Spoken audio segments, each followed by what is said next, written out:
Querido, que a graça e a paz do Senhor sejam com você nessa manhã. Amém? Abre comigo a sua Bíblia, se você a trouxe, em Isaías, capítulo 53. É manhã de ceia do Senhor. Nós estamos diante da mesa dele. É oportuno que você e eu nos lembremos, à luz da Sagrada Escritura, o memorial do qual participamos, o porquê o fazemos, as diretrizes que ele nos dá, as razões que ele levanta. O texto que a gente vai ler foi escrito 700 anos antes de Jesus humanar. Deus deu a Isaías visão das coisas que certamente aconteceriam. Ouça, das coisas que certamente aconteceriam. Não das coisas que talvez, pode ser, quem sabe acontecerão. Deus deu a visão a Isaías 700 anos antes de Jesus vir ao mundo, das coisas que certamente aconteceriam. E o texto que a gente vai ler aqui, ele não fala de outra coisa, senão sobre como a cruz do Calvário é a mais eloquente. A palavra eloquente significa convincente, prova de amor. Você sabe, e eu também, que amor não é aquilo que você diz, amor é aquilo que você está disposto a fazer. De modo que dentro da conjugalidade, se você fala para o seu marido, eu amo você, mas você não faz absolutamente o que faz com que ele note isso, ele não se sente amado. Se você diz para o seu filho que você o ama, mas nas suas atitudes você nega isso, aquela criança não se sente amada, e assim sucessivamente. Porque amor não é discurso, amor é atitude. E nós temos na cruz do Calvário a mais eloquente, a maior de todas, expressões, materializações do amor de Deus por mim e por você, porque Deus não escolheu falar dessas verdades colocando fogo em nuvem, mas Ele revelou esse amor no Cristo crucificado. Ele prova o seu próprio amor, como diz o apóstolo Paulo, por nós, pelo fato de ter Cristo morrido por mim e por você, enquanto nós ainda éramos pecadores. O entendimento, meu irmão, é que você e eu somos tão especiais para Deus, que Ele nos amou de tal maneira que Ele deu tudo. Ele deu Ele mesmo. Ele deu o Filho unigênito. E Cristo veio para isso. É importante que você entenda isso quando a gente for meditar nesse texto. A cruz não foi um acaso. A cruz não foi um acidente. A cruz não foi uma eventualidade. É muito triste ainda ver como tem pessoas que acreditam num Deus tão fraquinho e pequeno, que é pego de surpresa. Nossa, não é possível que Deus sabia disso e deixou isso acontecer. Sim, não há absolutamente nada que aconteça sem que Deus saiba e sem que Ele permita.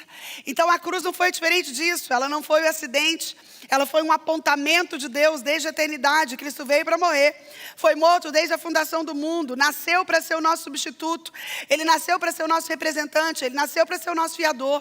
E a cruz sempre esteve incrustada no coração de Deus. Ele marchou para ela como um rei caminha para uma coroação, porque Ele sabia o que vinha fazer aqui. Então, o gesto mais profundo de sacrifício de um Deus que, sendo Deus, deixa a sua glória, deixa o seu trono, deixa a sua majestade, deixa tudo aquilo que o pertencia e se esvazia, se torna homem, servo, é perseguido, nasce numa manjedoura, é preso, açoitado, cuspido, pregado na cruz.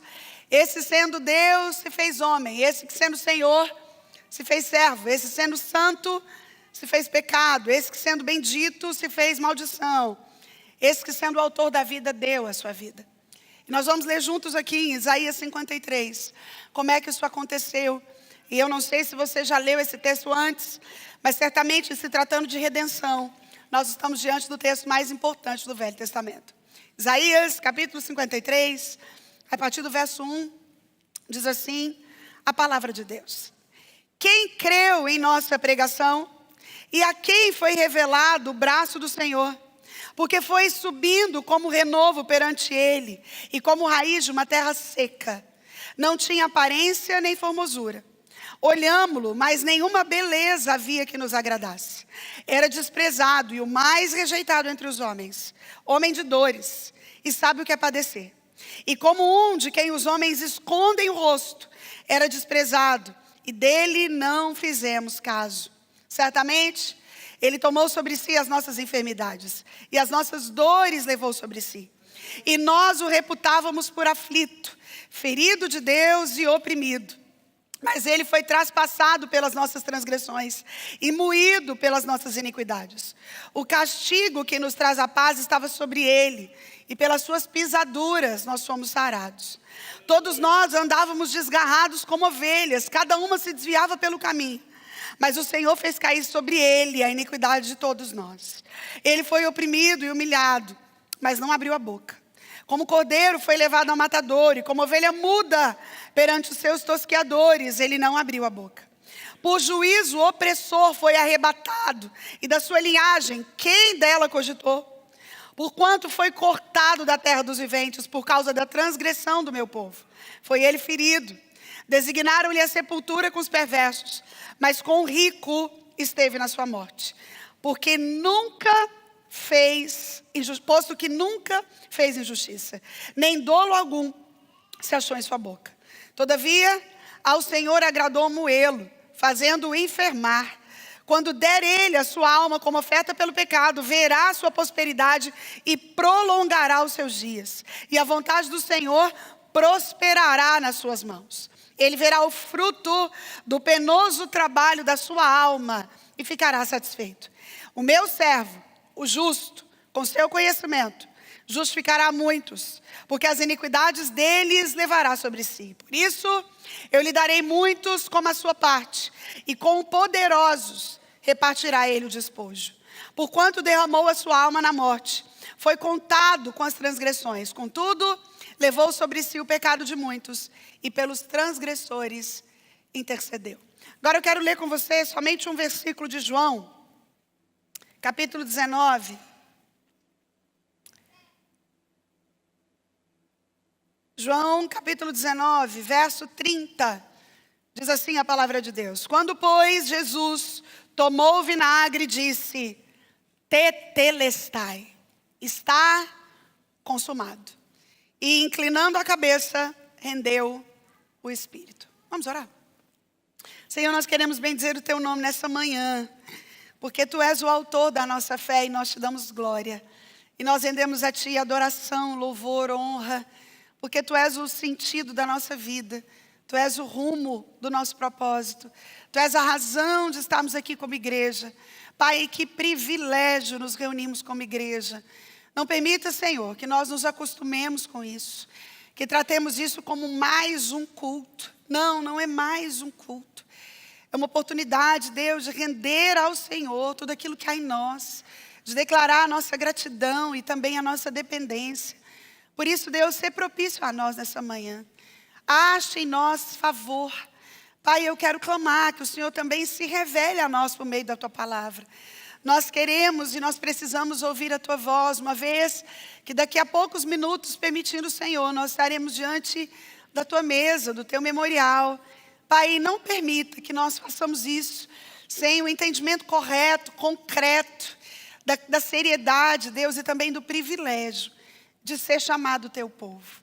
Pai, quanto a mim, confesso a dependência completa que tenho do Senhor para ministrar a Tua palavra. Ó Pai, que somente a Tua voz seja ouvida aqui no nosso meio. Fala com a Tua igreja, Senhor.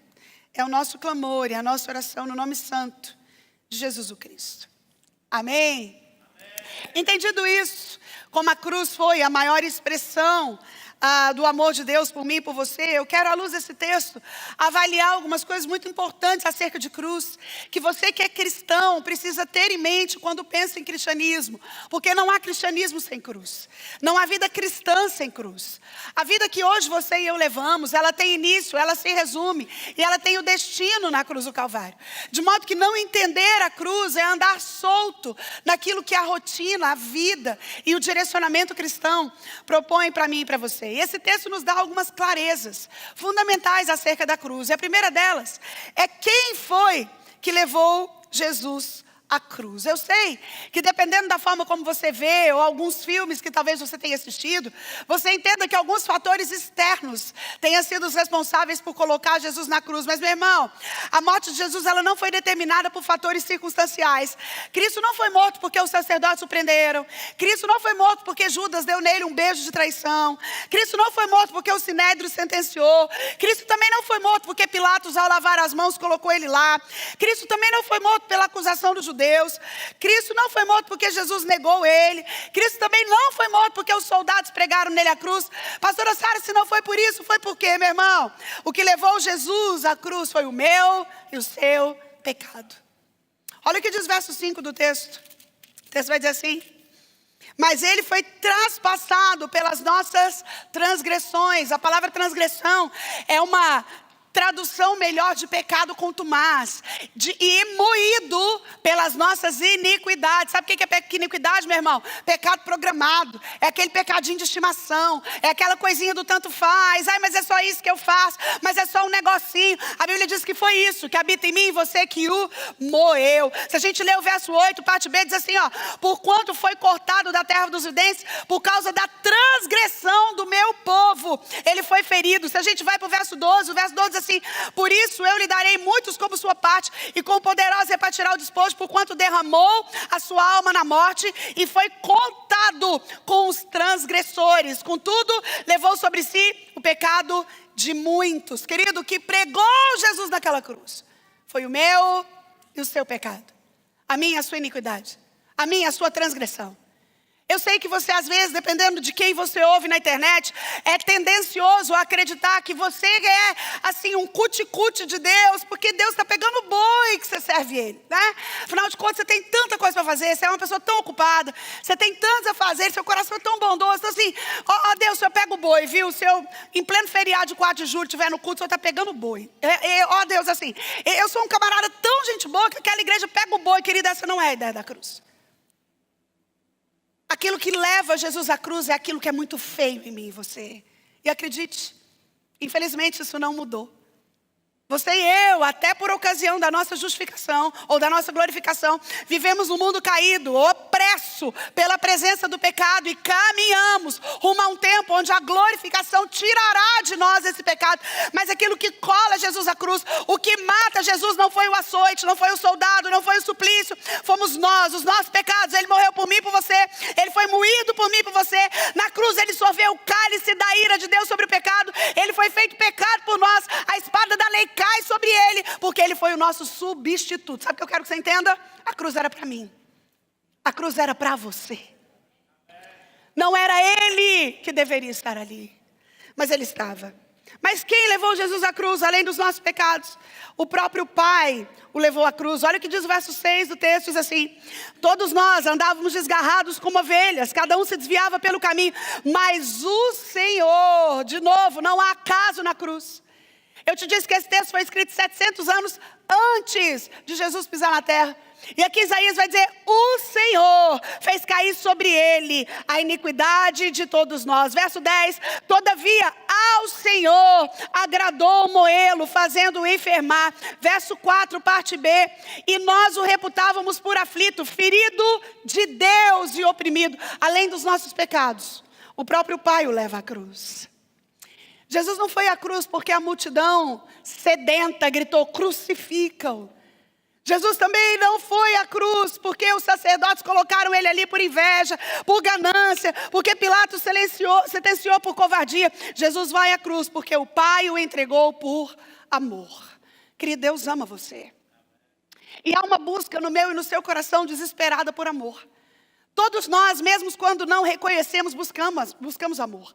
Você namora por amor, você se casa buscando amor. Você tem filhos buscando amor, você faz amigos buscando amor. Nós somos seres sedentos por amor. E aí, quando nós olhamos para aquilo que Deus é, não só por aquilo que Ele dá, não só por aquilo que Ele tem, mas para aquilo que Ele é, nós encontramos a apologética final, que é o amor. Não só que Deus tem, não só que Deus dá, mas que Deus é. O amor amou, é assim que a gente entende. Aquele que é amor, amou a mim e a você.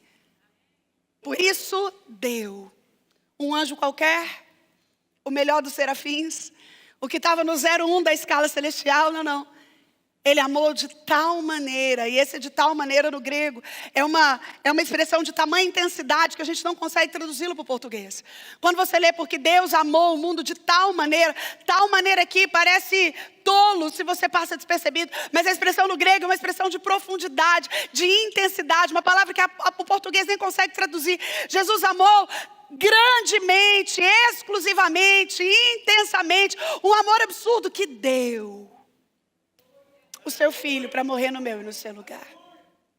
E ele coloca Jesus para morrer no meu e no seu lugar. Então, Jesus foi à cruz, primeiro por causa dos nossos pecados, depois porque o Pai o colocou lá. E a terceira coisa que é importante que você saiba sobre quem levou Jesus à cruz, é que Jesus também foi voluntariamente à cruz. O verso 4 vai dizer certamente. Ele levou sobre si as nossas dores e as nossas enfermidades. Aleluia. No verso 10, Isaías vai prever que ele deu o seu corpo como oferta pelo pecado. Oferta é aquilo que você dá de forma deliberada e livre. Oferta não é pressão, oferta não é barganha, oferta não é obrigação, oferta é dado livremente. O verso 10 vai dizer, quando ele der a sua alma como oferta pelo pecado. Olha o que diz o verso 11 ainda. Retirai-vos. Peraí, estou no outro. O verso 11. Ele verá o fruto do penoso trabalho da sua alma e ficará satisfeito. O meu servo, o justo, com o seu conhecimento, justificará a muitos, porque as iniquidades deles levará sobre si. Querido, Jesus te ama. Isso não é frase de para-choque de caminhão. Nem só para a gente colocar no cartaz dos nossos adolescentes. Nem só para a gente parar na rua e evangelizar pessoas. Você precisa entender o amor de Cristo por você. Esse amor é extravagante. É um amor que substitui. O apóstolo Paulo vai dizer que o amor de Cristo nos constrange. Porque Ele nos amou e a si mesmo Ele se entregou por nós. Ô querido, você que é pai e mãe. Há por acaso a chance... Há por acaso, assim, a chance, bem distante, de você conhecendo um povo muito, muito, muito legal. Um povo que você ama muito. Você pegar um dos seus filhos e esse povo, por ocasião de alguma necessidade iminente que tenha perigo de morte, você pegar um dos seus filhos e dar para morrer no lugar daquele povo. Há alguém aqui capaz de fazer isso? Por amor a quem quer que seja. Você dá um filho seu para morrer por gente estranha. Por gente esquisita. Ô meu irmão, Jesus se entrega. Ele morre no meu e no seu lugar. Ele ama a mim e a você com um amor tão grande que a si mesmo se entrega. Ele vai, ele não resiste. Como ovelha muda, ele é levado ao matadouro. Como aquele de quem os homens não fizeram caso. Os nossos pecados colocaram Jesus na cruz. O próprio Deus o entregou. Mas ele também foi como oferta. Segunda coisa que eu aprendo no texto, que eu quero deixar para o seu coração, é que tipo de sofrimento ele suportou. É importante que você entenda isso. Quando a gente olha para a cruz, e até mesmo nos melhores teatros que a gente faz, ou mesmo que você tenha chorado muito no filme que o Mel Gibson representou Jesus, nada, absolutamente nada disso chega perto de arranhar a superfície do nível de sofrimento que Jesus suportou. Porque o sofrimento de Jesus não foi só físico. O sofrimento de Jesus foi moral, o sofrimento dele foi espiritual, o sofrimento foi tão repulsivo que o verso 3 diz assim, ó. Era desprezado, o mais rejeitado dos homens, homem de dores, que sabe o que é padecer, e como um de quem os homens escondem o rosto. Ainda hoje você esconde o rosto de quê? Às vezes alguém vai te mostrar uma feridinha, você fala, ai, não quero ver não gosto de ver sangue, não é assim? Ou então você está passando por uma situação, Deus me livre, você vê um acidente, aí você fala, ai meu Deus, não quero olhar. Todas as vezes, ai, não quero ver essa parte desse filme não. A ideia aqui é de repulsa. Quando a Bíblia vai dizer que é aquele de quem os homens escondem o rosto. A ideia é que o sofrimento dele não produz compaixão, mas ao contrário. A Bíblia vai dizer que dele não fizeram caso. Verso 3, era desprezado e o mais rejeitado dos homens. Ninguém quis saber de Jesus e ele teve essa experiência íntima, essa experiência longa com o sofrimento, quando a Bíblia vai dizer que ele é um homem de dores, que sabe o que é padecer. Querido, a vida é uma vida de dores. E se alguém te disse que aceitar Jesus e servi-lo é um passaporte para nunca mais sofrer, essa pessoa não falou a verdade que a Bíblia traz. O próprio Cristo falou, no mundo vocês vão ter aflições, mas tem de bom ânimo, andeis animados, porque assim como eu venci, vocês vão vencer. Agora, uma coisa você pode ter certeza. Não há maior chance de você viver algum tipo de sofrimento que Jesus já não tenha experimentado. Ele é um homem de dores. A experiência dele foi longa e foi íntima. Primeiro, o texto vai dizer no verso 3 que ele foi o mais rejeitado entre os homens. Sabe quando alguém fala que não gosta de você, você se sente rejeitada? E isso dói, né? A rejeição dói.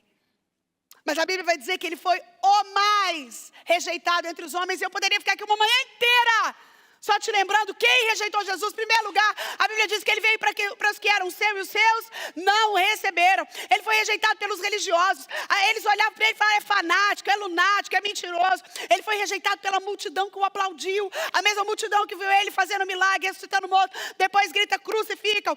Ele foi rejeitado pelas autoridades romanas. Herodes, o grande, quis matá-lo quando infante. Pilatos covardemente coloca ele na cruz. Herodes, o antípodes, o escarnece. Ele foi rejeitado pelas autoridades judaicas. Ele foi rejeitado pelo próprio Pai. A Bíblia diz que o Deus coloca nele a iniquidade de toda a humanidade. A minha e a sua estava nessa conta.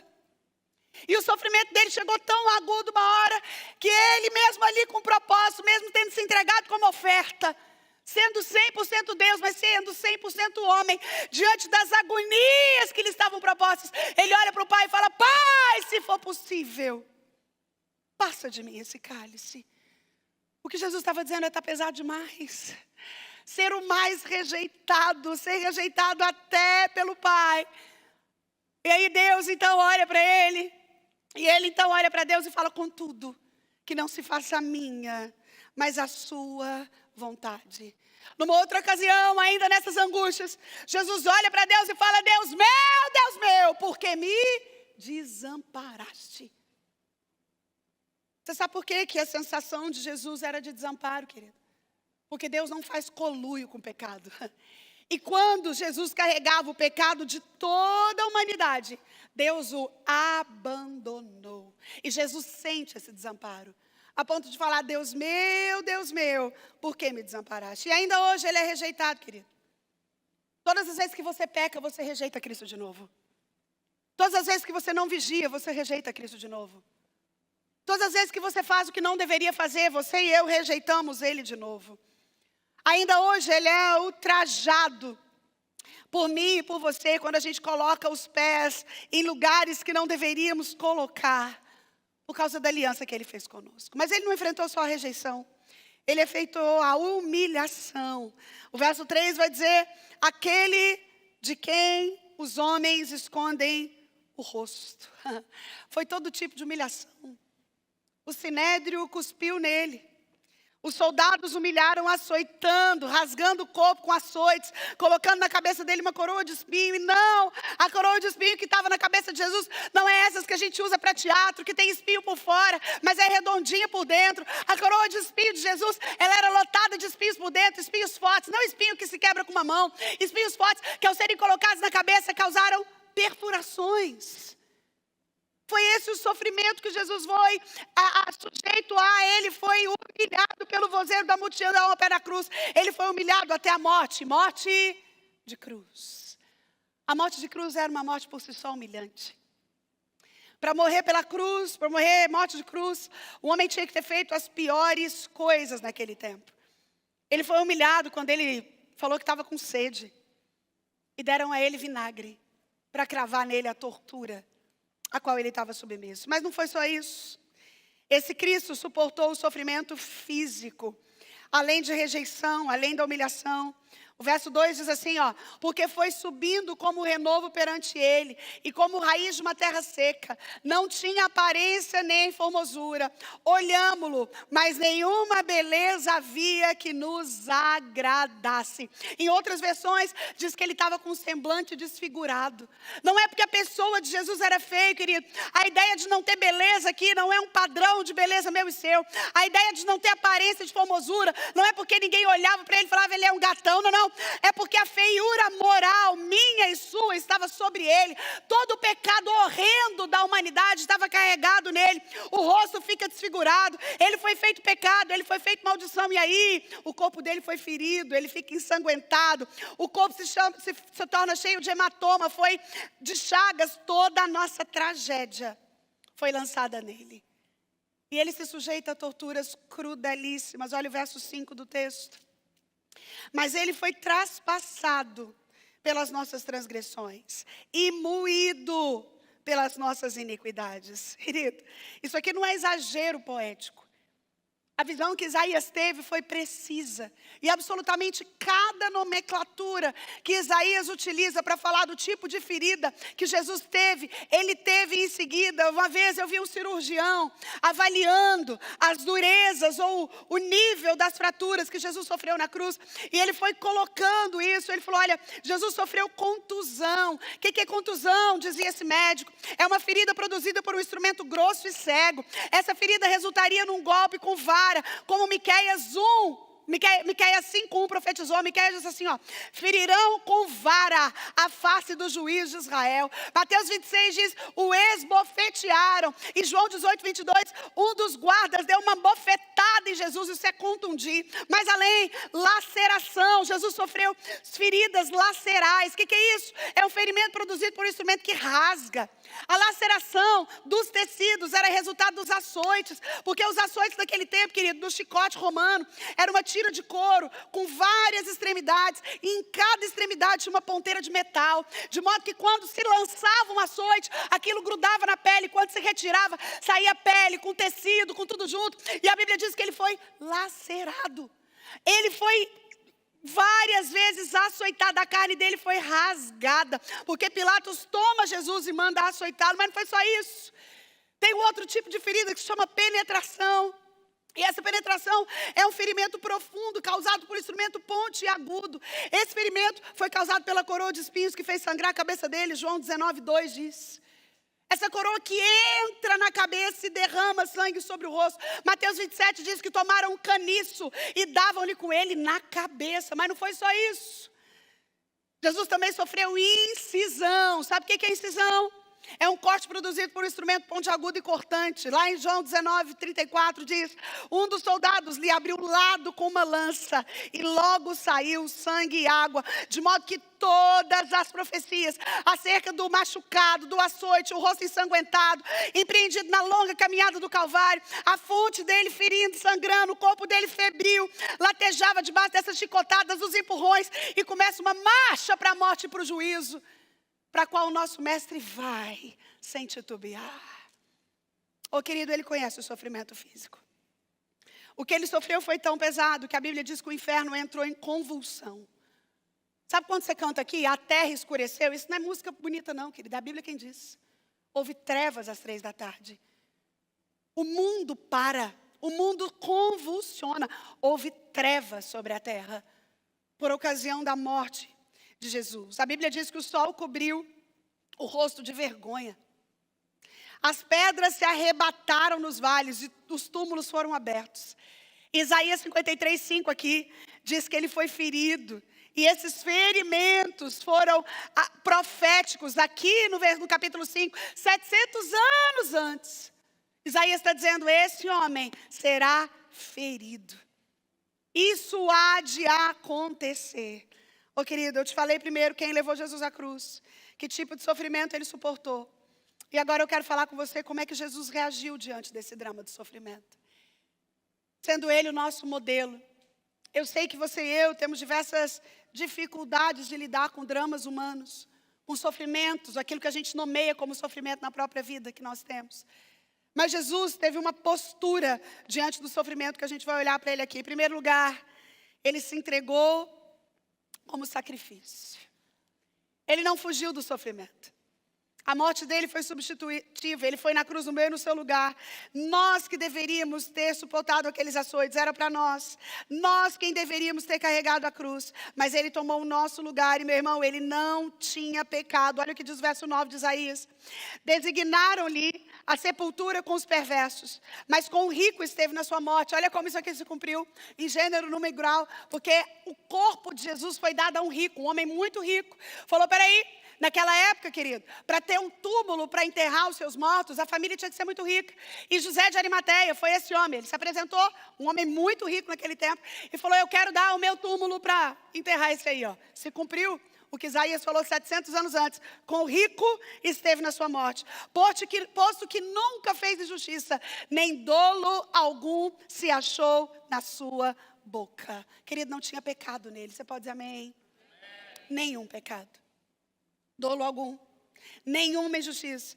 Ele é o cordeiro que tira o pecado do mundo. E esse cordeiro foi levado para o matador, diz verso 7. Ele foi cortado da terra dos viventes por causa da transgressão do povo dele. Ele foi ferido. Ele não abre a boca para pedir vingança dos seus algozes. Como ovelha muda levada ao matadouro diante dos seus toqueadores. A Bíblia diz que ele não abriu a boca. Olha o verso 7 aí. Ele foi oprimido e humilhado, mas não abriu a boca. Ô querido, como você e eu precisamos aprender com Cristo. Porque por tão pouco a gente abre a boca, não é? Por tão pouco a gente quer justiça. Por tão pouco a gente grita, a gente corre, a gente espraveja. Ele que levava o meu e o seu pecado. Sendo o Rei dos Reis, o Senhor dos Senhores. Sendo o príncipe da criação de Deus, a fiel testemunha. Sendo o início, o amém. Sendo o leão de Judá, o raiz de Davi. Sendo ele o justo juiz, o Deus 3 vezes santo. Sendo ele aquele a quem o Pai amou, não abriu a boca. Ô querido, se tem alguém que podia abrir a boca, era Cristo. Mas como ovelha muda, sabe o nome disso? Quando a gente olha para a categoria do fruto do Espírito? Mansidão. Mansidão é poder sob controle. É poder fazer tudo e ainda preferir fazer nada. É poder falar tudo e ainda assim recuar e não falar nada. Sabe qual é a maior dificuldade do cristianismo, na minha forma de olhar? É que o modelo é muito alto, querido. O modelo para o meu e para o seu cristianismo, para mim e para a sua vida cristã, não é a pessoa que você mais admira e acha crente. O modelo para mim e para você, que deve reger o meu e o seu olhar e modelar as minhas e as suas atitudes, é o próprio Cristo. E aqui está dizendo que esse Cristo, como ovelha muda diante dos seus tosqueadores, foi embora. E aí você vai e você cria seu filho. Filho, você tem que reivindicar direito, viu? Nunca abre a mão do direito. Não faz isso. Se você faz isso com seu filho, falar nisso, deixa eu só fazer um parênteses, que não tem nada a ver, mas tem. Nós começaremos a trabalhar de forma direta com as crianças. E não tem como trabalhar com crianças sem envolver você que é pai e mãe, querido. Então eu quero te convocar a, no nome de Jesus, não achar que essa linha da igreja é só para você ficar aqui tranquilo enquanto seu filho está lá. A gente precisa que você se envolva com seu filho. Que você pergunte a ele o que ele aprendeu. Que você o ensine a ter reverência dentro daqui do templo e lá na salinha dele. É importante que você faça isso. É muito importante que você faça isso.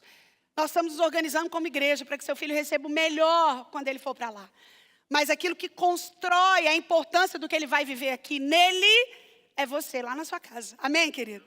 Amém? Nós vamos falar mais sobre isso daqui a pouco. Mais para frente. Mas só para dizer que Jesus é esse tão manso, que quando olha para mim e para a sua realidade, quando nós somos transportados do império das trevas para o reino do Filho do amor dele, ele diz agora que você achou que era um monte de coisa, você vai abrir mão, sabe por quê? Porque o meu amor basta para você. A minha graça te tira daquilo que você era. E agora você tem visão nova, vestes novas, discurso novo. Agora tudo em você é novo, porque agora você se parece comigo. O cristianismo é um chamado a se parecer com Cristo. E não é à toa que Jesus disse, aprendei de mim, porque sou manso e humilde de coração. Ô querido, só ele tem competência para fazer um convite desse, porque ele é manso.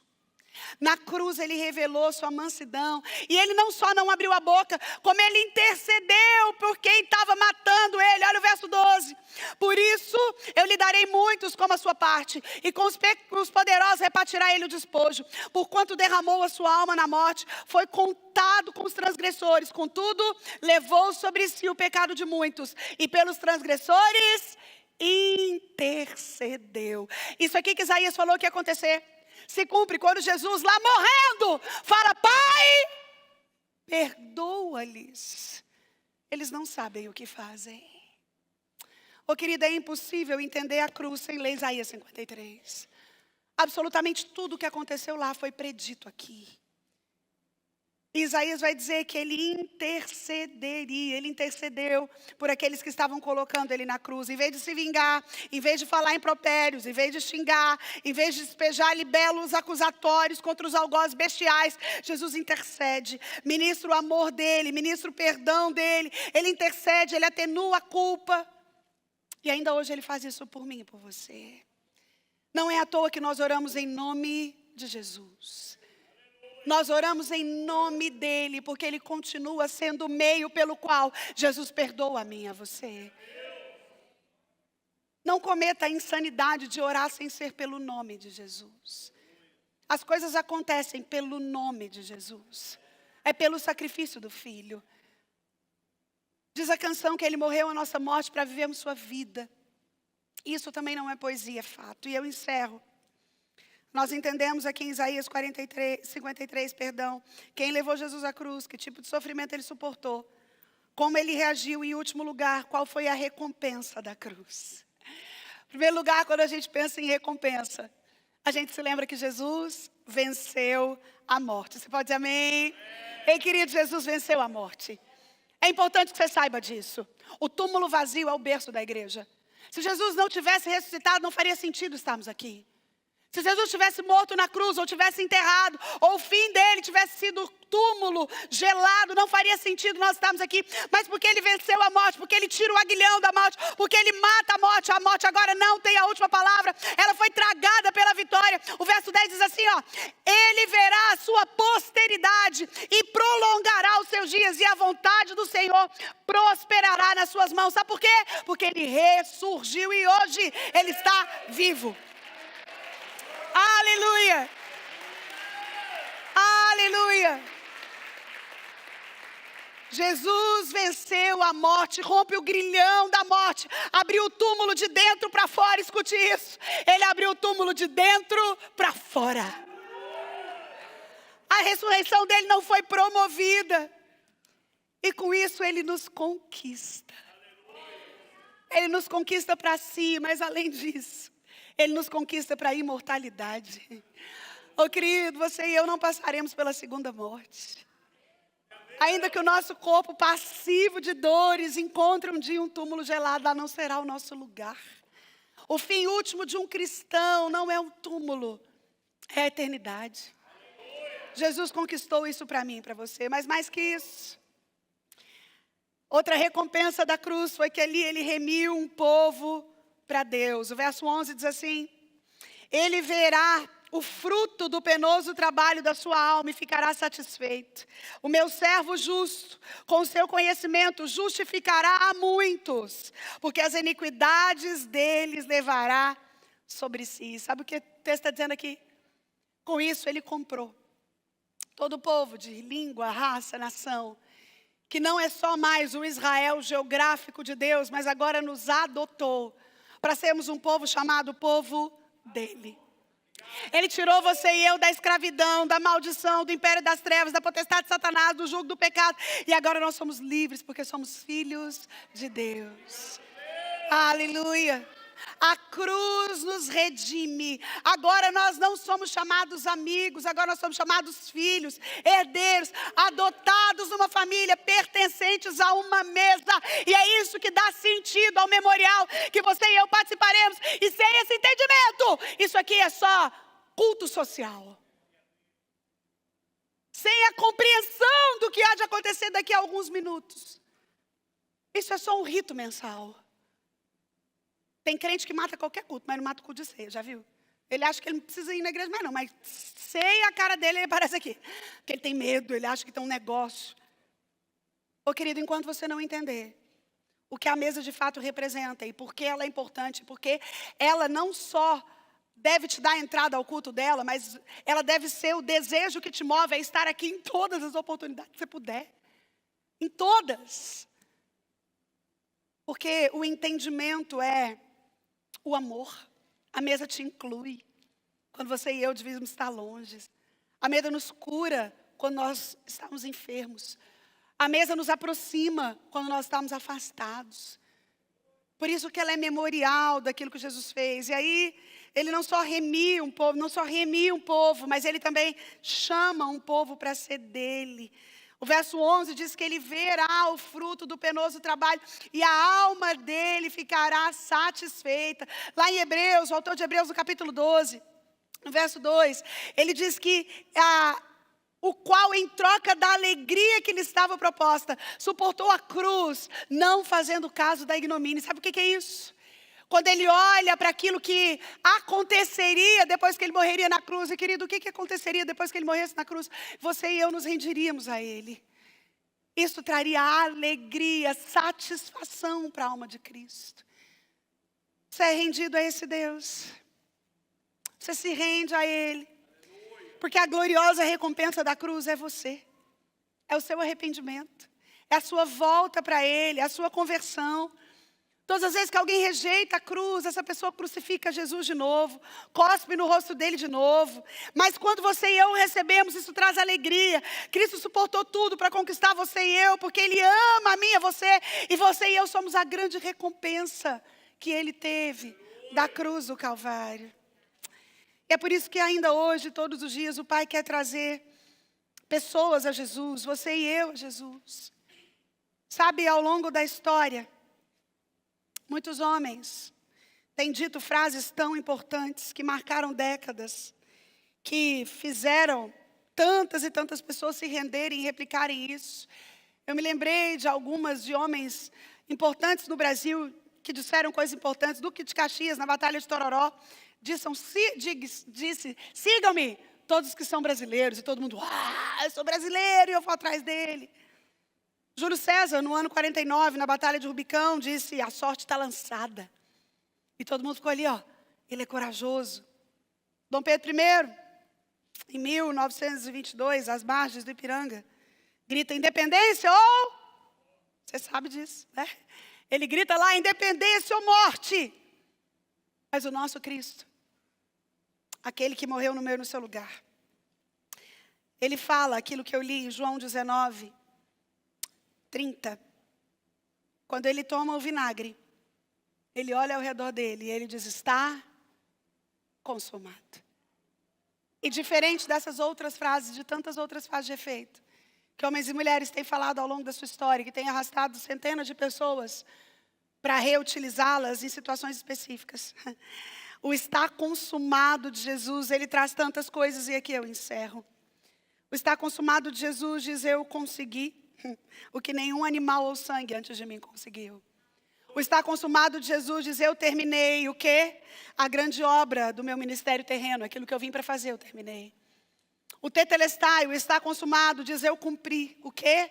Todas as profecias relacionadas à minha primeira vinda. O tetelestai diz, eu anulei o quê? Todas as sentenças decretadas pela ira de Deus. O está consumado diz, eu afastei o quê? Todo o peso da ira de Deus contra os homens, contra mim e para você e você. O tetelestai diz, eu rasguei o quê? O véu que impediu o acesso ao Santo dos Santos. Mas tetelestai está consumado ainda diz, eu venci o quê? O terrível inimigo dos homens, Satanás e a morte. Mas tetelestai ainda significa eu completei. Sabe por quê? Porque as feridas às quais Jesus se expôs cura milhões e milhões de pessoas todos os dias. Mas ele não só conseguiu, terminou, cumpriu, anulou, afastou, rasgou, venceu, completou, como ele abriu. E quando ele diz tetelestai, está consumado, ele também está dizendo eu abri a porta do céu para todos aqueles que creem em mim sejam salvos. Ô querido.